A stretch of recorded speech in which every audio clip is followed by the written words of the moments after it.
ও যুবক ভাই, পর্দার অন্তরালের আম্মা জান, ভালো করে শুনবেন। ঈমান ওয়ালাদের ঈমানের পাওয়ার কত দেখুন, একটু চিন্তা করে দেখুন। তারা কত বড় প্রস্তাব পাওয়ার পর ঈমান বিক্রি করে নাই।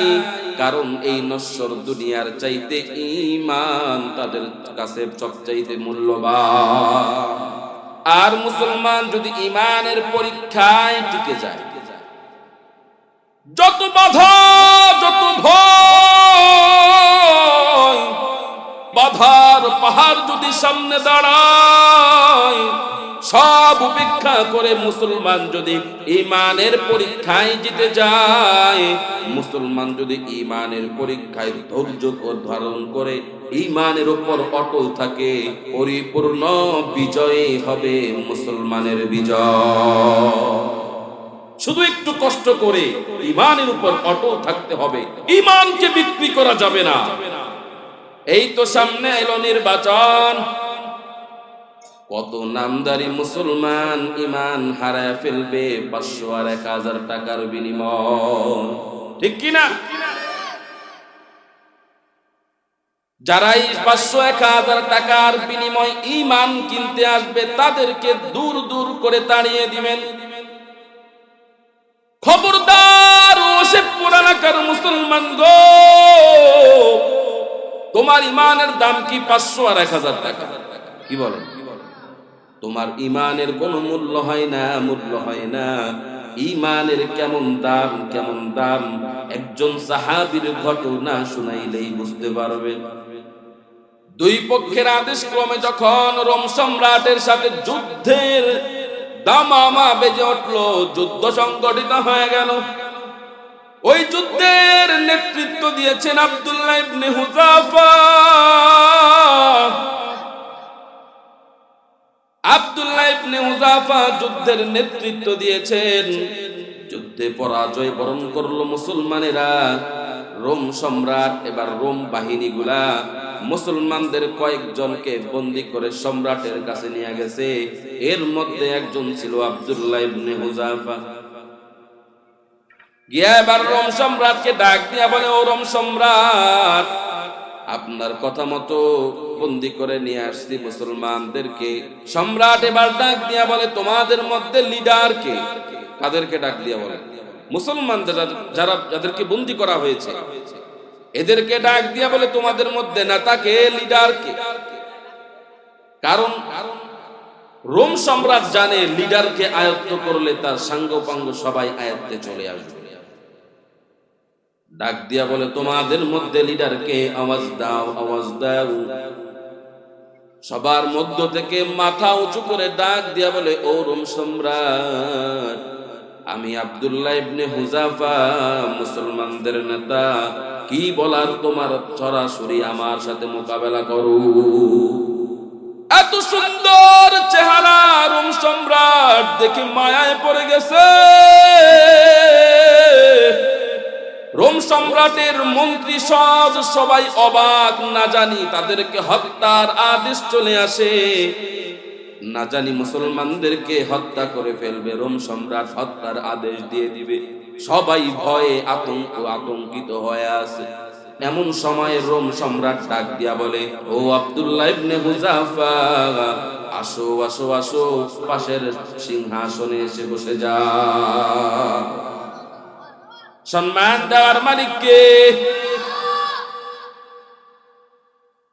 আব্দুল্লাহ ইবনে হুযাফা পাশে গিয়ে বসলেন সম্মানের সাথে। সবাই তো অবাক, কিরে তাদেরকে হত্যা করার আদেশ দিবে না, সম্মান দিতেছে পাশে বসে। এবার রোম সম্রাট আব্দুল্লাহ ইবনে হুযাফাকে ডাক দিয়ে বলে, ও আব্দুল্লাহ ইবনে হুযাফা, তোমাকে আমার বড় ভালো লাগে, তোমার প্রতি আমার বড় মায়া কাজ। ও আব্দুল্লাহ, তোমার প্রতি আমার বড় মায়া কাজ করে, বড় মায়া, বড় ভালোবাসা জাগ্রত হয়। ও আব্দুল্লাহ ইবনে হুযাফা, আমি চাই না আমার ভালোবাসার মানুষ বন্দী থাকুক, আমি চাই না আমার ভালোবাসার মানুষ বন্দিত্ব বরণ করুক, আমি চাই তুমি মুক্ত আকাশে ঘুরে বেড়াও গো আব্দুল্লাহ। ও আব্দুল্লাহ, তুমি যদি আমার কিছু প্রস্তাব মেনে নাও, আমার একটা প্রস্তাব যদি তুমি মেনে নাও, আমি তোমাকে আর বন্দী রাখবো না, আমি তোমাকে সরাসরি বন্দিত্ব থেকে মুক্ত করে দিব। এমনকি তোমার সাথে যারা মুসলমান বন্দী রয়েছে সবাইকে মুক্ত করে দিব। ও আব্দুল্লাহ ইবনে হুযাফা, তুমি যদি আমার একটা শর্ত মেনে নাও, তোমাকে মুক্তি করে দিব, সকল মুসলমানদেরকে বন্দিত্ব থেকে মুক্ত করে দিব। আব্দুল্লাহ ইবনে হুযাফা ডাক দিয়া বলে, ও সম্রাট, তোমার কি এমন শর্ত বলো আমাকে। সম্রাট ডাক দিয়া বলে, ও আব্দুল্লাহ ইবনে হুযাফা, আমি তো তোমাকে বড় ভালোবাসি, বড় মুহাব্বত করি। ও আব্দুল্লাহ ইবনে হুযাফা, দুজনের মধ্যে একটাই বাধার প্রাচীর হয়ে দাঁড়িয়েছে, সেটা হলো তুমি হলো মুসলমান আর আমি হলাম খ্রিস্টান। ও আব্দুল্লাহ ইবনে হুযাফা, আমি চাই তুমি মুসলমানিত্ব ত্যাগ করে খ্রিস্টান ধর্ম গ্রহণ করো। নাউজুবিল্লাহ। এই কথা বলার সাথে সাথে আব্দুল্লাহ ইবনে হুযাফার শরীরের লোমগুলো দাঁড়িয়ে গেছে, শরীরের লোমের কোষ থেকে ঘাম টপ টপ করে বেয়ে পড়তেছে, মেজাজটা বড় চরম গরম হয়ে গেছে। রোম সম্রাট ডাক দিয়া বলে, ও আব্দুল্লাহ ইবনে হুযাফা, তুমি আমার এই প্রস্তাব যদি মেনে নাও, তুমি যদি খ্রিস্টান হয়ে যাও, জানি তুমি তোমার দেশে যাইতে পারবা না, সকলে তোমার বিরুদ্ধাচরণ করবে। ও আব্দুল্লাহ ইবনে হুযাফা, শুধু তাই নয়, দেশে যাওয়া লাগবে না, আমার ঘরে একটা সুন্দরী মেয়ে আছে, আমার সুন্দরী একটা কন্যা আছে। তো তুমি যদি খ্রিস্টান ধর্ম গ্রহণ করো, আমার ঘরের সুন্দরী মেয়ে তোমার সাথে বিবাহ দিয়ে তোমাকে এখানে রেখে দিব। ও আব্দুল্লাহ ইবনে হুযাফা, শুধু তাই নয়, এমনকি বিবাহের দিন আমার রোম রাজ্যের অর্ধেক রাজত্ব তোমাকে দিয়ে দিব, বাকি অর্ধেক রাজত্ব আমার মরার পরে তুমি পেয়ে যাবা। মূল কথা হলো, আমার ঘরের কন্যাকেও তোমার সাথে বিবাহ দিব, এমনকি পুরো রোম রাজ্য তোমাকে দিয়ে দিব। রোম সাম্রাজ্য তৎক্ষণাৎ ভারতবর্ষের চাইতে অনেক গুণ বড় ছিল। আব্দুল্লাহ ইবনে হুযাফার মেজাজ বড় গরম। আব্দুল্লাহ ইবনে হুযাফা ডাক দিয়া বলে, ও রোমের কুকুর, জোরে বলি আল্লাহু আকবার। এমন একটা ধমক দিয়ে বলছে, ও রোমের কুকুর, তুই তোর রোমের সিংহাসন, তুই তোর রোম সাম্রাজ্য, তুই তোর মেয়ে, এমনকি তুই যদি আমাকে সারা পৃথিবীও এনে দাও, সারা পৃথিবীর সম্রাট যদি আমাকে বানায় দেস, আমি ঈমানের মতো দৌলত তোর কাছে বিক্রি করব না। লিল্লাহি তাকবীর। এত বড় প্রস্তাব পাওয়ার পরেও ঈমান বিক্রি করছেনি। আর আজকে আমাদের দেশের মুসলমান 1000 টাকার বিনিময়ে ঈমান বিক্রি করে। খোলাসা করবো না, বুঝলে বুঝপাতা, না বুঝলে। খ্রিস্টান যদি হও, রোম সম্রাট রোম রাজ্য পুরোটা দিয়া দিব, আমার কন্যাকে বিবাহ দিয়া দিব। আব্দুল্লাহ ইবনে হুযাফা, একমাত্র ঈমানকে ত্যাগ করে খ্রিস্টান ধর্ম গ্রহণ করতে হবে।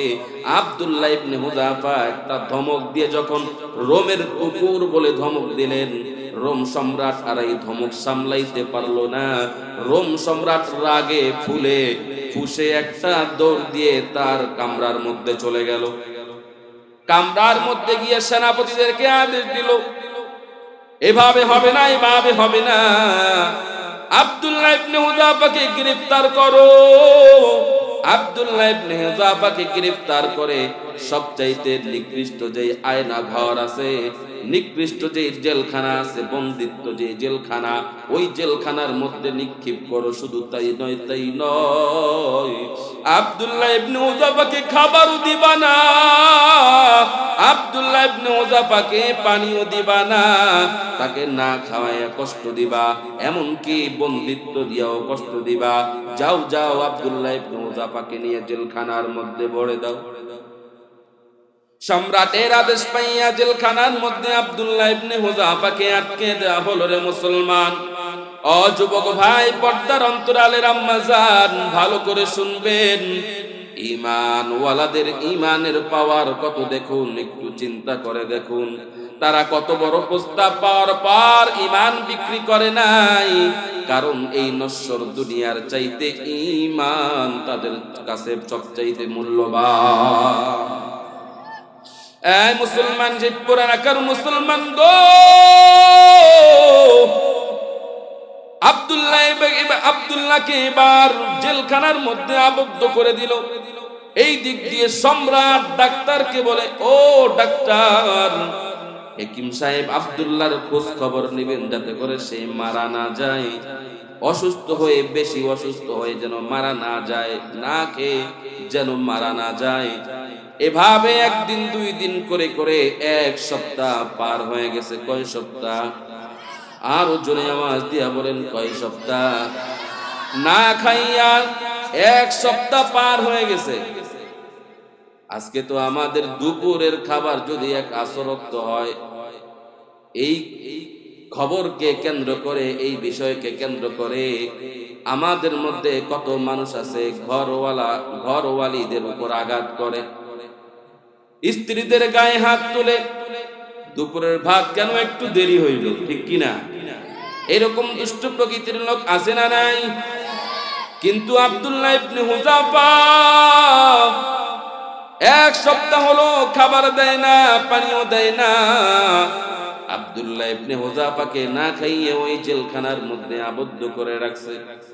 এইদিকে যখন 1 সপ্তাহ পার হয়ে যায়, আব্দুল্লাহ ইবনে হুযাফা বড় ক্লান্ত হয়ে যায়। একটু আওয়াজ দিবে, একটু মাথা উঠিয়ে দাঁড়াবে এমন শক্তিও নাই। ঈমানের জন্য কত কষ্ট সহ্য করা লাগতেছে, ঈমানের পরীক্ষা কত কঠিন। ডাক্তার দৌড়িয়ে যায়, গিয়ে বলে, সম্রাট, আব্দুল্লাহকে 1 সপ্তাহ পর্যন্ত খাবারও দেই না, পানিও দেই না। আব্দুল্লাহর অবস্থা বড় খারাপ। এখন যদি খাবার না দেন, পানি না দেন, অসুস্থ হয়ে মারা যেতে পারে। অতএব খাবারের ব্যবস্থা করেন, আদেশ দেন, পানির ব্যবস্থা করেন, আদেশ দেন। এবার সম্রাট ডাক দিয়া বলে, যাও যাও, খাবার আর পানি নিয়ে যাও, কিন্তু খাবার নিবা শুকরের গোশত আর পানি নিবা মদ মিশানো পানি। জোরে বলি নাউজুবিল্লাহ। হালাল না হারাম? আরো জোরে, হালাল না হারাম? সম্রাট আহলে কিতাব ছিলেন, সে জানতো যদি আব্দুল্লাহকে হারাম খাওয়ানো যায়, হারাম খাওয়ানোর পর আব্দুল্লাহর ঈমান বড় দুর্বল হয়ে যাবে। খাবার খাওয়ার পর যদিও দৈহিকভাবে মানুষ শক্তিশালী হয়, কিন্তু হারাম খাবার খেলে দৈহিকভাবে শক্তিশালী হলেও ঈমান দুর্বল হয়ে যায়। জোরে বলে ঠিক কিনা? আজকে তো অনেক মুসলমানের ইনকামের মধ্যে হালাল নাই। জোরে বলে ঠিক কিনা? হারামে ভরা। এই জন্য আমাদের ঈমানের এই অবস্থা। ঈমানের ব্যাটারির চার্জ নাই, যতই চার্জ দেই ডাউন ডাউন ডাউন। কারণ হারাম ঢুকে গেছে শরীরের মধ্যে। হারাম, মায়ার নবী বলে, যেই শরীরের মধ্যে হারাম থাকবে ওই জিসম আল্লাহর জান্নাতে যাবে না, ওই জিসম হবে জাহান্নামের লাকড়ি। জোরে বলি নাউজুবিল্লাহ। এই জন্য মুসলমান ইনকামের ব্যাপারে হালাল ইনকাম করা চাই। মরে যাব, জীবনটা চলে যাবে, তবুও 1 ফোঁটা হারাম খাবো না, এমন নিয়ত এখন থেকে কারা কারা করবেন? 2টা হাত আমার আল্লাহকে দেখায় দে। লিল্লাহি তাকবীর।